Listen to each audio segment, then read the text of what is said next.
Хочу поділитися от таким препаратом Кабасура Кабінер. Дуже цікавий, це компанія Шифрі Татва.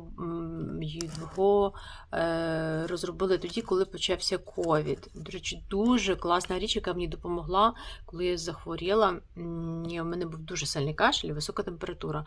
До речі, річ неймовірна, допомагає просто. У мене за 2 дня пройшла повністю простуда.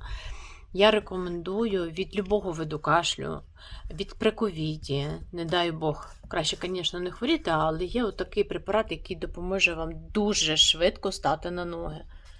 Дивіться.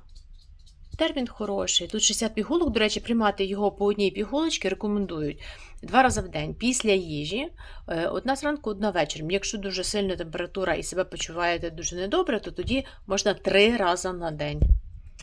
Не хворійте.